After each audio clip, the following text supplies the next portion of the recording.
بھارتی درند صفت فوجیوں نے کشمیریوں پر اپنے لرزہ خیز مظالم کا سلسلہ جاری رکھتے ہوئے ضلع کپواڑہ میں ایک نوجوان کو گولی مار کر زخمی کر دیا اور بعد ازاں اسے گرفتار کر لیا۔ اس سے قبل بھارتی شفاق فوجیوں نے ضلع کپواڑہ کے علاقے لنگیٹ کا محاصرہ کیا اور اندھا دھند گولہ باری کرنے کے بعد گھر گھر تلاشی کی۔ اس دوران قابض فورسز نے بلا اشتعال فائرنگ کر کے ایک نوجوان کو زخمی کر دیا اور پھر زخمی نوجوان کو اپنے ساتھ لے گئے۔ بھارتی مظالم کے خلاف عوامی احتجاج کو روکنے کے لیے قابض فورسز نے اضافی فوجی تعینات کر کے لوگوں کو گھروں میں محصور کر دیا۔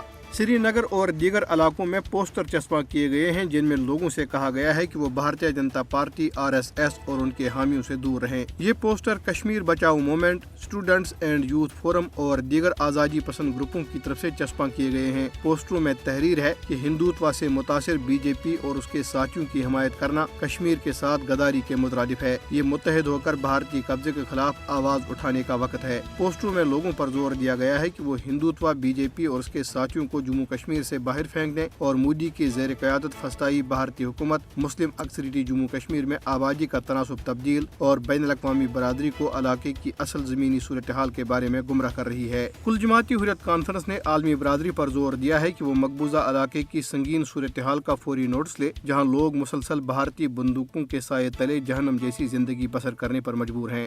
حریت ترجمان نے کہا کہ بھارت نے جموں کشمیر میں 10 لاکھ سے زائد فوجی تعینات کر کے مقبوضہ علاقے کو ایک کھلی جیل میں تبدیل کر دیا ہے اور کشمیری عوام کے تمام بنیادی حقوق اور آزادیوں کو سلب کر دیا گیا ہے۔ انہوں نے کہا کہ بھارت گزشتہ 7 دہائیوں سے مسلسل جاری بدترین ریاستی دہشت گردی کے باوجود کشمیریوں کے جذبہ حریت کو شکست دینے میں مکمل طور پر ناکام رہا ہے۔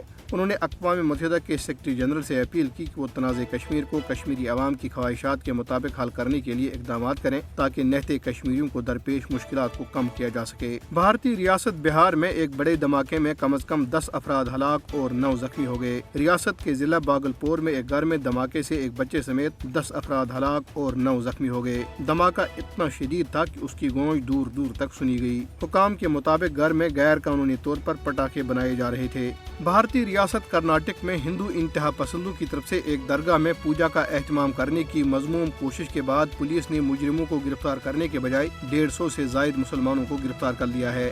ریاست کے ضلع کالبرگی کے قصبے الند میں اس وقت کشیدگی شروع ہوئی جب ایک بدنام زمانہ ہندو انتہا پسند گروپ سری راما سین نے لاڈلے مشک درگاہ میں پوجا کا اہتمام کرنے کا اعلان کیا۔ تاہم حکام نے امتناعی احکامات جاری کرتے ہوئے گروپ کو درگاہ جانے سے روکنے کی کوشش کی، لیکن مرکزی وزیر بتوانت کھویا سمیت بھارتیہ جنتا پارٹی کے رہنماؤں کی قیادت میں لوگوں کا ایک گروپ درگاہ پہنچا اور پوجا شروع کی، جس کے باعث علاقے میں تناؤ شروع ہو گیا۔